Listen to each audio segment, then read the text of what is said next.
Bumaba ang mga mata niya sa balikat nito. Natutokso siyang humawak doon. May kakaiba siyang nararamdaman sa sarili niyang katawan ngayon. She was carried away by his kisses and touch. She wanted to touch him too. Inaakit siya ni Asher at naaakit naman siya. Para siyang wala sa sarili na humawak sa mga balikat nito. Damn you! Mura nito sa kanya at sa halip na matulig ang tenga niya, para pa siyang lalong naaakit.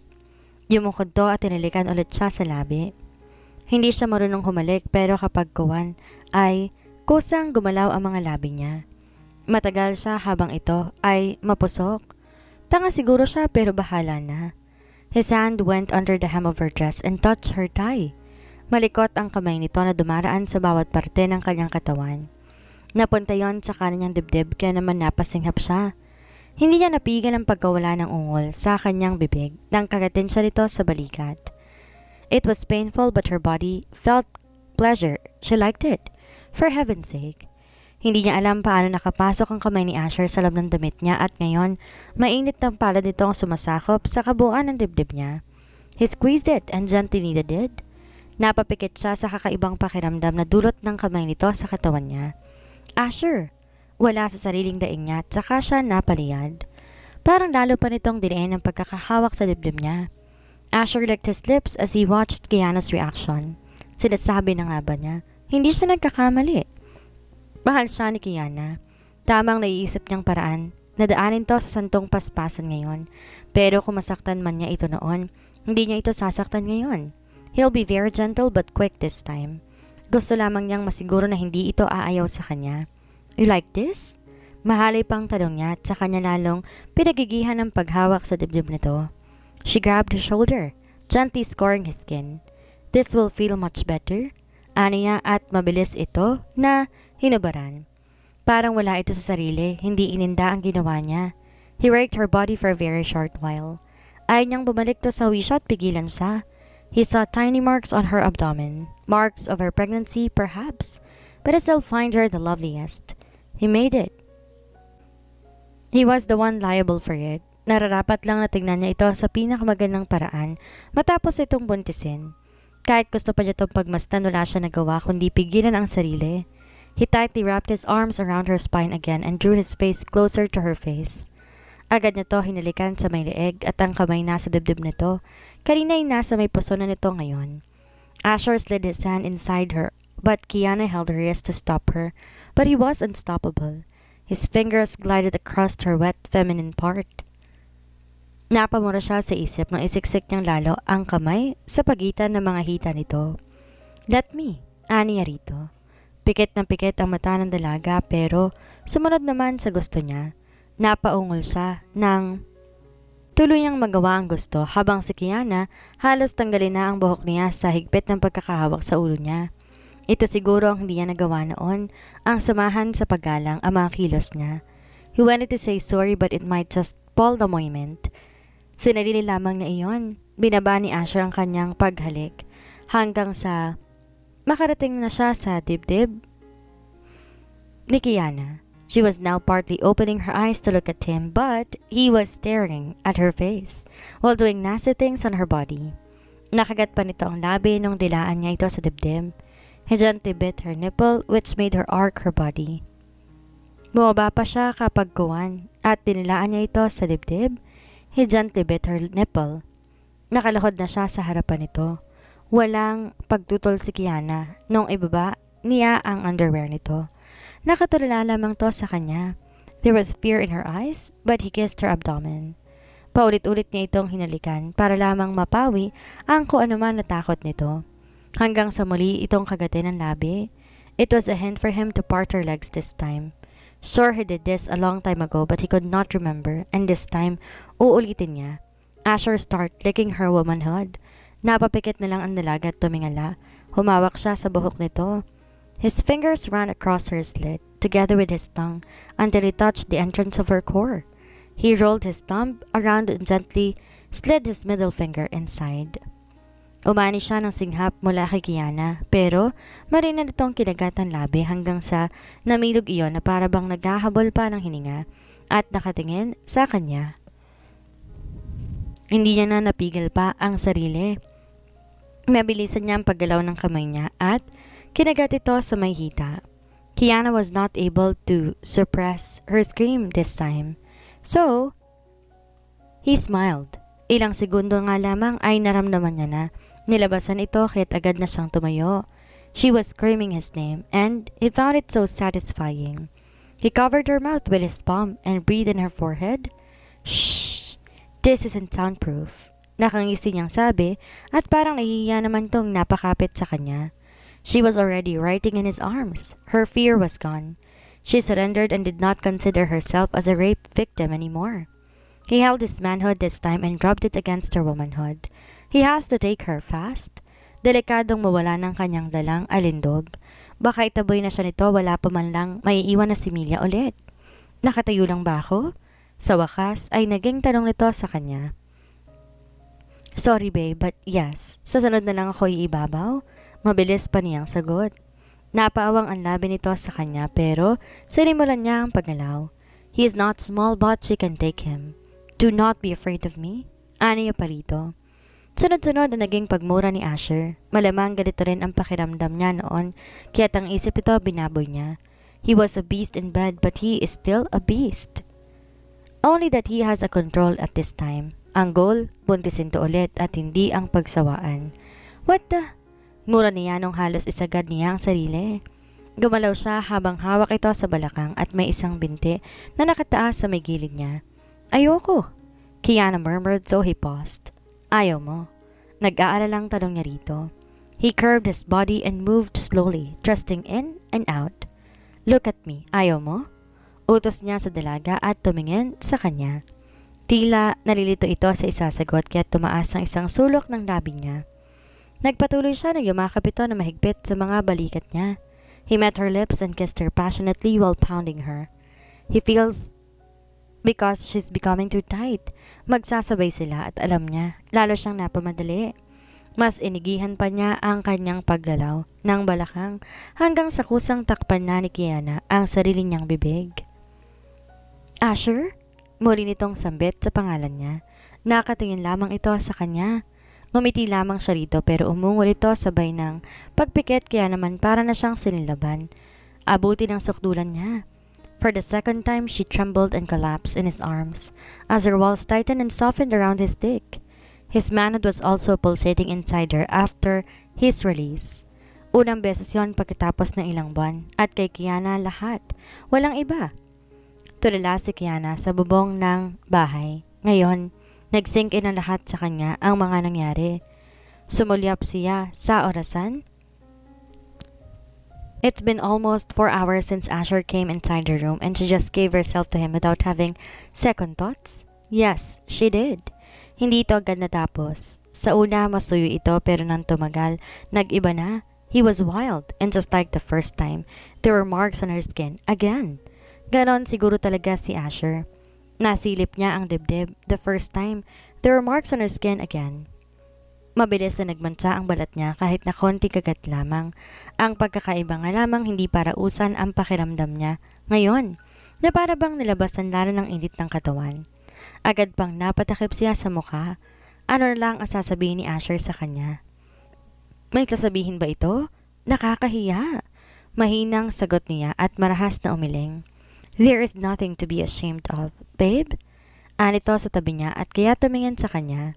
Normal na maakit ka sa katawan ko at kagapuhan. Nakangisi nitong sabi pero nakapikit naman. Hindi pa sila nakakapag-usap. Dapat pa ba? Sa nangyari may dapat pa ba siyang sabihin? Isn't it also forgiving? Dahil pumayag siya. Parang pinatawad na rin niya ito sa lahat. Kapag buhay umababaw na naman to sa kanya kaya't halos manlaki na ang mga mata niya. He just groaned when he buried his face in her neck as his hips moved. I want more. Anito sa kanya kaya naman napatulala na lamang siya. Napakagaling at siya na may parang sunod-sunuran sa gusto nito. Sunod-sunuran nga ba o gusto din niya talaga? Ah, shit. Mura pa nito nung halikan siya sa labi. Kiana gave him full access by parting her ties. Nakarinig siya na malutong na mura mula dito nang yumakap siya sa katawan nito. Mag-uusap tayo. Yeah? Tumingin to sa mga mata niya. Well, we will do the talking while making love. Paano naman? Litong tanong niya nang magkumpisa na itong gumalaw. Sabihin mo, masarap. Diyos ko? Bulalas niya pero tumawa lang ito at saka lumuhod sa may pagitan ng mga hita niya. She partly opened her eyes and looked at him. He looked so overly handsome. His face was scarlet. Nagsasalita ito ng kung ano-anong kabastusan na nakapagpapalito naman lalo sa kanya. Asher? Ani rito para mag-usap na sila pero naulinigan niya ang malakas na bosina sa labas. Mama! Nanlalaki ang mata niya at halos may sara mga hita. Asher! Ang anak ko! Wait! Anito na tila walang pakialam. Sige pa rin to sa paggalaw. Mas bumilis pa't naging pangahas. Mama! We're here na po. Bilisan mo! Utos niya kaya naman mas binilisan pa nito ang paglabas-pasok sa kanya. Muntik siyang napatili pero tinakpan niya ang bibig para hindi kumawala ang malakas na ungol mula sa kanya. Hindi yon ang sinasabi niya. Ang sinasabi niya, bilisan na niyang umalis. Ito sa may ibabaw niya para mapagbuksan na niya si Elora. I'm coming, babe. Ani Asher at saka hinawakan ni Asher ang tuhod niya at mas lalo pang pinaghiwalay ang mga iyon. Mama! Natauhan siya at agad na napamulat. Asher, alis na. Kalmado pa rin tong umalis sa may ibabaw niya at pilit pa nga. Siya na may natataranta dahil hindi niya mahanap ang damit niya hanggang sa nakita niya na iyon sa may pinto. Ako na! Anak ang iting sabi nito habang nakatitig sa kanya. She was so exposed. Sa isang iglap, nakapagsuot kaagad to ng damit. Pero siya, sinuot pa rin ng pilit ang mga napulot niya. Nang lumabas na si Asher, sumuklay-suklay sa buhok gamit ang mga daliri, siya ay hindi alam kung saan ba pupunta. Baka kung ano pang isipin ni Marla kapag inabutan silang ganito. Nahihiya pa rin siya kahit na may anak na sila ni Asher. Agad niyang hinilang ang bedsheet para lang basang-basa pa iyon.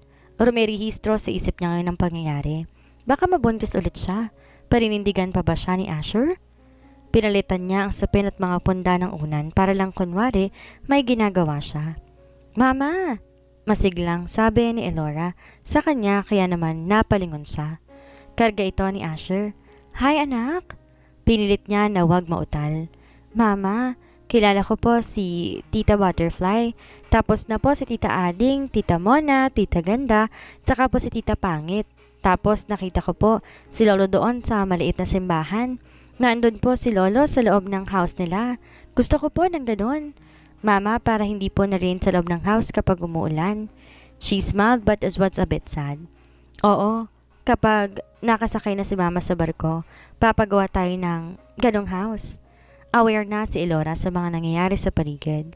Naalala niya noon na nagkukwento ito sa eskwelahan na kapag daw umuulan may kaserola sila sa seg na nakasalo. Di naman niya kinahiya ang pagiging mahirap nila. Pero ngayon nabanggit ulit ng anak niya. Nakakaawa to dahil yun ang dinanas na buhay. Habang ama pala nito hari sa sariling palasyo. Pag sumakay na si Mama kay Papa, ipapatayo na natin na mas magandang house. Sagot naman ni Asher. Pinukol na to na masamang tingin pero pangiti-ngiti na lumabas ulit, karga pa rin ang anak. Talaga po? Oo, si Papa kasi may-ari ng barko. Sa lahat ng barko ko. Sa akin po? Opo. Tahimik siyang nagpatuloy sa ginagawa. Na matapos siya ay kinuha niya ang smartphone niya at ipinag-text ang lola niya na nasa probinsya. May text din iyon at nangangamusta. May miss call pa nga at nag-aalala na hindi daw siya sumasagot. La, sorry po. Nabusy po ako, Lola. May sasabihin po ako sa inyo. Ano pong gagawin ko? Si Asher po ang totoong tatay ni Yesh. At baka pumabuntis na naman ako ng katangahan. Gusto niyang idugtong. Nakakabuntis na pala ang katangahan ngayon. Mahirap pa maging tanga. Tila ba't sumagot ang lola niya. Kung magalit yon, tatanggapin niya. Lola niya yun eh. Yon ang kasama niya mula pa umpisa pa lamang ng pagbubuntis niya. Nang siya ay makahanap ng lakas ng loob, ay lumabas siya ng kwarto. Hinanap kagad ng mga mata niya si Marla. Si Yaya? Tanong niya sa mag-ama niya. Si Asher ang tumitingin sa kanya. I sent her home. Babe? Nakita niya ang isang maleta sa may pintuan, kaya't naman napatanga siya doon. Mine. I will forever be here for you. Well, until you decide what to do. Dito? Dito ka titira? Hindi makapaniwalang tanong niya. Yes, nandito ang mag-ina ko. Dito ako titira, I will not mind. Pinauwi ko na si Yaya at ang mga tauhan ko, pero mamaya ka. I used to live alone, sweetheart. I lived in San Jose. I was alone. Hindi naman ako napahamak kahit na anak ng bilyonaryo. Mag-isa ako kaya nga nagawa kong lahat ng katarantaduhan sa buhay dahil mag-isa ako. Don't mind me. I can survive. Pero kung di ako naging ganon, wala akong Elora ngayon? Nakangisi pa nitong dagdag. Nilapitan niyang anak, tsaka niya inumpisa na bihisa ng damit. I just hope that what I did would never happen to her. As a father, I regret it a lot and I could not bear to see her suffer like how you suffered in my hands, I guess. Sukang-suka na siya sa mga nangyayari sa kanya, pero sa nangyayari ngayon sa kanila, hindi naman ganon ang nararamdaman niya. Siguro ay dahil malalaman na lang din naman na hindi niya naman pinapagpasapasahan na iba't ibang lalaki. Tulad nga na sinabi ni Olive sa kanya, ang babaeng yon talaga ang puno-tuno ng lahat ng paghihirap niya sa buhay. Hindi naman po pwede na isisi niya lamang iyon kay Asher ang lahat. Tinitigan niya si Elora na wala namang muwang sa mundo. Babantayan niya ito na maayos.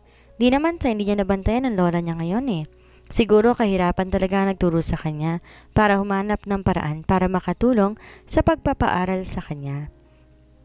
Sisiguraduhin niya na hindi pa naman to po pwedeng pumasok. Hindi mangyayari sa kanya ang nangyari sa akin. Matuwid na sagot niya kay Asher. Me too. I will not let it happen to her. I will kill. Napatigil ba siya saglit? Galit ba to sa sarili nito dahil sa ginawa nito sa kanya noon? Ang dami ng kwento ni Elora sa kanila tungkol sa manson. Pagkatapos ngang kumain ay nakatulog na rin ito kaagad sa sobrang kasiyahan at pagod. Nakita raw nito ang laruan ng papa nito, ang pambatang kwarto na may higaan na kotse. Gusto rin daw nitong ganon at oo naman kaagad si Asher. Everything changed. Ang hirap paniwalaan pero ito talaga ang buhay na naghihintay sa kanya. Sa anak niya. Palagay niya kahit na hindi na siya nagpakahirap na magbarko, gaganda ang buhay ng anak niya dahil sa ama nito. What makes you so silent? Asher asked as he walked towards her, standing behind her. Hinalikan siya nito sa tuktok ng kanyang ulo. Naguguluhan ako sa akin? Diretsang sagot niya rito. Naupo ito sa tabi niya. Halos hindi niya na nagagalaw ang pagkain habang ito kanina pa rin tapos. Naupo ito sa tabi niya at tinitingnan siya. Hindi kita minamadali. I've caused you trauma. I was even thankful you did not freak out when you saw me earlier inside your room. You've known me as a demon who feasted in your body. This is hard to forget. Kaya naman, nandito ako. Kasi pinapakita ko na deserving ako sa kapatawaran. Medyo nadadaan lamang kita sa paspasan para mas lalo kang malito. Ano? Nakasimangot pang tanong niya rito. Come on, he chuckled. I will not give up. Ayoko nang magmukmuk ulit sa bahay kasi baka paglipas ng 2 araw, baka sa ospital ko na naman kayo datna ng anak natin.